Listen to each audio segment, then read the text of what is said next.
Hey guys, so today we're going to be breaking down the ZENKAI for LF Final Form Cooler, the worst designed character of all time. It did sound like they fixed the major problem with this character just based off of what they said in the Legends information video. This is, I think, the only thing we should get this week, unless there's some kind of like surprise equipment that I haven't looked at yet. But let's go ahead and take a look here at Cooler. I do have his pre-ZENKAI abilities pulled up on my Chrome browser here, so I can kind of compare and see what he's doing here. Let's go ahead and display max stats. My Cooler is not arts boosted. Okay, so he's going to be just under, without the arts boost, he's going to be just under 300,000 strike. That's obviously very good. Blast is 270, which is not very good. And then defense is, he's going to be over 190 to strike defense, and then high 180s to blast defense. Okay, I mean, I really can't be upset at these stats. These seem solid for a super hyper strike character. All right, so he's got a normal strike with blast armor. He's got all enemy strike damage received plus 10% for 15 counts whenever he uses a blast, which is actually pretty good. This is a very nice effect from the blast card. All right, let's start comparing here. What exactly has changed? Massive damage, activation special move damage 30%. That goes up from 25%. On hit, ally sub count -3 is the same with blast armor. Okay, so the only thing that goes up is the damage goes from 25 to 30. The green card, I remember being not very great. Draws a strike arts card next. Key plus 40, damage plus 20%. Next activated special move damage plus 20%. Protect hand. Okay, protect hand is new. That's the only thing that's different on this. It's nice. I wish they would have given him cover null on this, though. Protect hand. That's what Metal Cooler needs, honestly. All right, and then Death Glider is the ultimate. Massive impact damage, activation, ultimate damage plus 40%. Stain damage cut, well, now it's damage guard penetration plus 50%. Also, if enemy is below 50% HP, he gets 30% ultimate damage and then nullifies blast arts. Yeah, so this is the exact same. Nothing changed with this. Let me just double check here. Yeah, nothing changed. It's the exact same. Okay. All right, let's take a look at his actual abilities now. Main ability, destroys one card, then draws the ultimate. Health plus 30% and key by 40. Okay, they used to be 25% health, so it goes up by 5%. Draw speed plus 1 for 20 counts. That is now uncancelable. Used to be cancelable. Penetrate endurance for 20 counts. I wish they would have made that uncancelable. Maybe that's asking for too much. Uncancelable endurance penetration is insanely good. I get why it's not permanent. Or not uncancelable. Nullify special cover changes for 20 counts. Okay, so the only thing that really changes with this is the draw speed is uncancelable, and he's getting 5% more HP on this. We already know his ZENKAI abilities read movies, which I think is fine. And then, yeah, that's not going to change. Starter ability. Damage 150%, strike damage 50%. Used to be 90% damage and 40% strike damage. Damage against Super Saiyans 20%, that's the same. Damage guard 110%. Other ally strike damage plus 20%. That goes up from 15%. Damage guard 110%, huh? Okay, we're praying he's getting damage guard elsewhere. Overwhelmingly superior strength. On battlefield entry, draws a strike arts card next. 30 key, changes blast arts and hand to strike arts. Draw speed plus 1. Yeah, because his draw speed is not as part of his starter ability. Next, activated strike arts damage. 70%. That goes up from 50%. That's actually pretty impactful. Just 70% more damage on the first strike you use. During next combo received, damage guard plus 20%. I don't really get it. So he's got 110% damage guard, and then they gave him 20% damage guard just for the first time he takes a hit or a combo. And then once he's taken a hit after he's entered the battlefield, that 20% damage guard gets kind of removed. Did they really feel like 130% damage guard would have been too good here? All enemy subcounts plus 1. This is powerful. This is the one thing that I think really helps this character subvert a lot of the issues that I saw with this guy when he first dropped. We'll see later why. I guess I'll explain it again, because every single time I talk about this character, someone's like, why do you hate him so much? Why was the meta so bad when this guy was out? I'll explain it again. We'll get to it. Also, if there is a tag Super Saiyan enemy battle member, nullifies element disadvantages for 10 counts. When on battlefield and enemy switches, draws the strike arts next, and key plus 20. Okay, those are all the same. There are no blue Super Saiyans that are like very good right now, so that's not really super relevant. Intensifying onslaught. After 50 timer counts have elapsed from battle start. Is that a thing that he had? I don't think so. After 50 counts elapsed from battle start, damage plus 20%, damage guard penetration plus 20%, strike blast arts cost -5. So 20, this goes to 130, then this goes to 150 with this.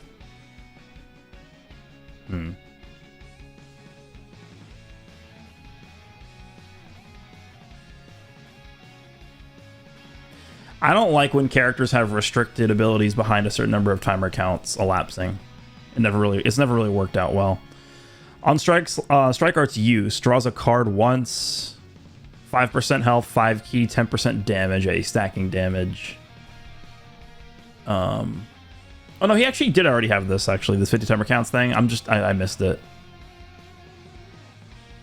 Oh wait, I'm stupid. It's damage guard penetration, not damage guard. Damage guard penetrate. Yeah, so I'm looking at the old abilities. So the old ability was 15% damage, 15% damage guard penetration, and then -5 strike and blast with cost. So the only thing that goes up here is 5% more damage and 5% more damage guard penetration after 50 counts elapse. I just don't really know why they have to, like, they didn't even change that. They could have made it like 20 counts or 30 counts or just 0 counts. I don't know why it's 50. On strike arts card use, draws us a card. Yeah, that drawing a card is new. He never used to do that. That's like the, I guess, red dispo ability. He gets 5% health, 5 key, and 10% damage. He only used to get 4% health. Now he gets 5%. Huge buff. Amazing buff. On strike arts hit, destroys all enemy special arts. That's good. I mean, destroying screen cards is pretty nice. Enemy key -40, inflicts all enemies with 2 subcounts once. Yeah, so this is, nothing changed with this, but this is the part that made this guy so ridiculous back in the day. You would enter the battlefield with this character in the middle of a combo, and either you would drop the combo or you wouldn't drop the combo. And the main reason why you would either have to choose between dropping the combo or not dropping the combo is because this guy did not have cover null on entry. And because you didn't have cover null on entry, you a lot of times wanted to drop the combo if you thought your opponent would be switching into a character that had a strike cover change, because this guy only has strike cards in his hand because he changes his whole hand to strike cards, all of his blast cards to strike cards on entry. So what ended up happening was, if this guy won the coin flip, if you as the cooler user ended up successfully drop comboing or not drop comboing, and you hit your opponent with a strike card to lock them in for 2 counts here, a lot of times that just resulted in a dead enemy, and a lot of times that won you the match. So I would say 75% of all matches back when this guy was new resulted in coin flips deciding the outcome of the match, which is like the worst thing that could happen in this game. Imagine every match is decided by a coin flip. It's so stupid. The way that they rectified this is he now has all enemy subcounts +1 on entry. And the reason why that's so important is because this removes the entire coin flip aspect of the character. You no longer need to drop combo against the opponent when entering the battlefield, because you know for sure that you're going to be able to combo them because they can't switch. So this is the best design part of this character Zenkai so far. All right, here's the new unique abilities here. So this is Lineal Pride. Destroy one enemy card when hit by enemy arts, and then enemy arts cost +5. Okay, that's actually a stacking debuff. That +5 cost is stacking. That's like a slightly worse version of transforming UI Goku's mechanic. Transforming UI Goku is +10 to cost, but I don't think it's for 15. 15 counts is a long time. Yeah, +5 to enemy arts costs stacking. That could be annoying. Destroying a card is fine. When enemy attack ends, restores health by 20% of damage received. Strike damage plus 20%. Oh, God. Cancel attribute downgrade such with normal conditions 2 times. Enemies Dragon Balls -1. Prevent all enemies special cover changes. 15 counts twice. So that's the yellow Goku Black ability again. Why are they obsessed with this now? Strike. When enemy attack ends, he gets damage. Kid Goku, I mean, it's not the exact same thing because Kid Goku and Metal Cooler, the way that theirs works is they get stacking damage every time they take an arts card hit. This Cooler has to have the combo end to get this. I don't know why they're obsessed with this at this point. It doesn't make sense. Fearless Maneuver. When on battlefield, an enemy activates special moves /ultimate /awakened arts. Health plus 10%. Nullify element disadvantages. So he's going to go type neutral. Ally subcounts -3. Okay. On strike arts, draw. Subcounts on switch -1. 10 counts up to 5. What? What does that even mean? Subcounts on switch -1. 10 counts up to 5. What the hell does that mean?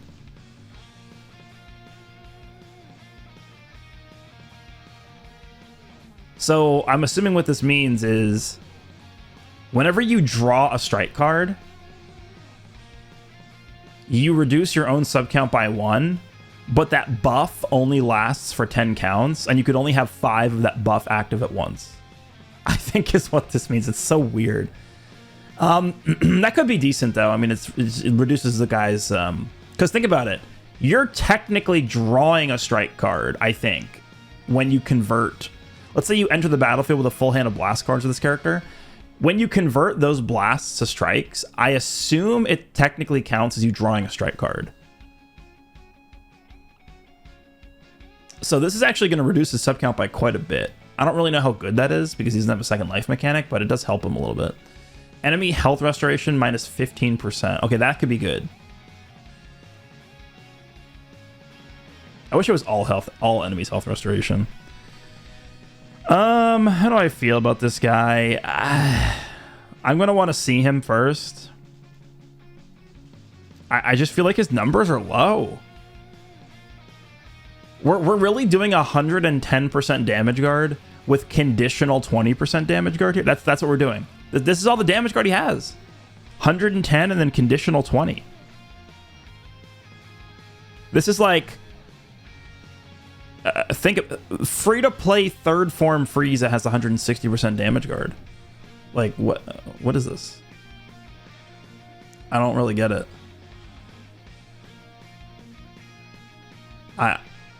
He doesn't seem that great to me. I mean, again, I'm going to want to test him before actually saying whether or not I think he's good or not, but on paper, he doesn't seem great.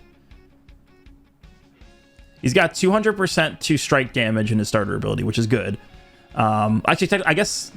No, yeah, he does, because the 20% support for strike is for other allies. And he's stacking damage. I just don't see this guy being great. We'll see, though. We'll see. All right. Let's go to equips. We are getting a new PvP season today, but besides that, we're not getting a new co-op season. We're not getting rush resetting, so I don't think there's going to be anything else besides the PvP equip, which looks like it's this Metal Cooler equip right here. Sagas from the movies, 20% blast defense, 12% to health, and then 15% to base strike defense, and then 15% to pure strike defense if Sagas from the movies other than this character is a battle member. So just a very defensive equip. Sure. It seems fine.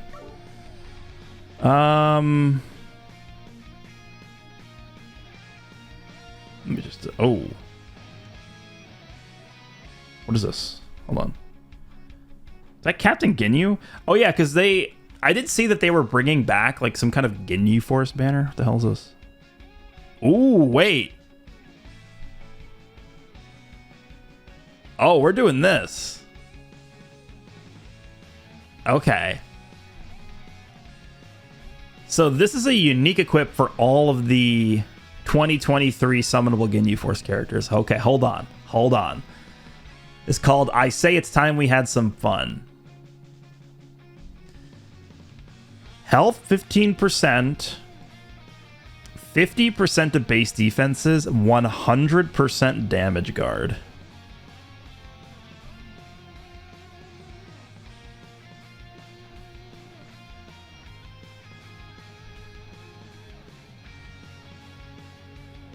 Slot 2, inflicted damage 130%, 50% base offenses, 20% special move damage. On battlefield entry, the following effects occur. Draw 1 card if hand has 3 or fewer. Key plus 30. When ally is defeated, the following effects occur. Damage 20%, damage guard 10%. And I assume that stacks. I assume if you have an ally dead, you get this buff. And then if the second ally dies, you get another one of this buff. Huh. What I thought they were going to do is they were going to make individual equips for all 3 characters. But they just made the same equip for all 3.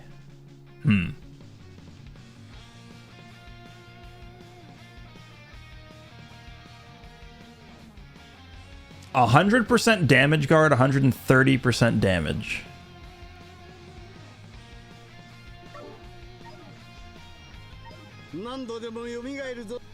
Let's go ahead and filter by GINYU Force.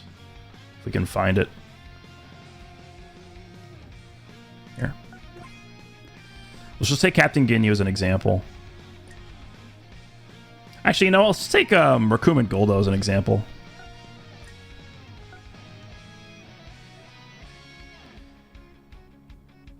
Okay, so they've got 70% reduced damage received. 100% damage guard.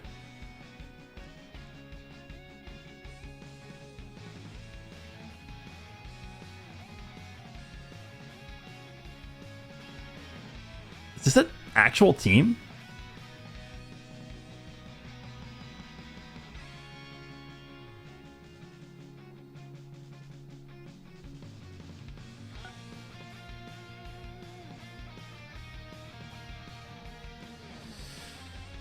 The reason why I'm saying this is if we go over here and look at Super Vegito. Super Vegito's basic ability here. He's got 50% reduced damage received. Let's go back here. Oops. Back here. Super Vegito's got 50% reduced damage received, and his equip right here. He's got 130% damage guard. Reduced like this is confusing. I don't know why they haven't clarified this. Because we technically have 3 different types of damage reduction wordings in the game. We have damage guard, we have sustained damage cut, and we have reduced damage received. Sustained damage cut and damage guard are the same thing. Reduced damage received is different. It's calculated differently. That's one of the reasons why Super Vegito feels so much tankier than like every other character in the game, because he's got 50% reduced damage received on top of 130% damage guard. The GINYU Force, at least Rakuman Goldo, have their 70% reduced damage received. Now they're getting 100% damage guard here.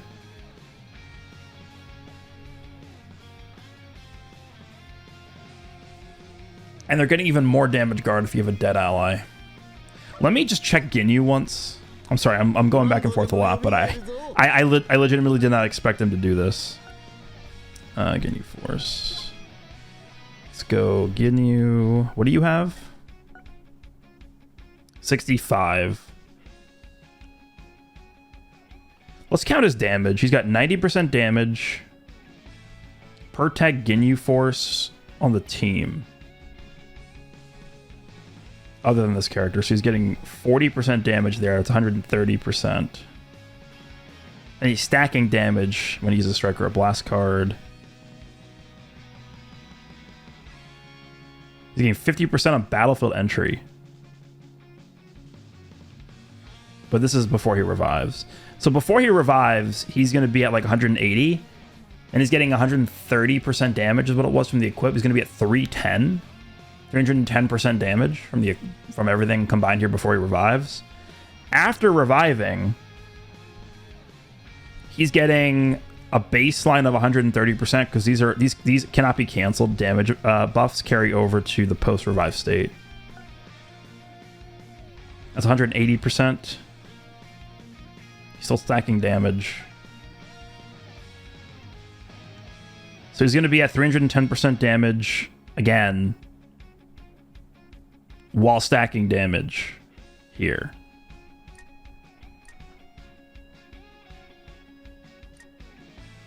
Do I have March boosted? I do. Yeah, doesn't really gain many stats here after reviving. The biggest problem with GINYU, didn't think I'd be talking about GINYU here. The biggest thing about GINYU is he doesn't have cover null at all. That's the only problem. But that's an interesting equip because we're gonna have to farm 3 of those. 1 for each GINYU Force character. Wow, the GINYU Force is just now a team. I don't know how good they're gonna be, but okay. That's more content. That's pretty nice, actually. So yeah, that's this update for this week. And then next week, we should have our second banner of the month.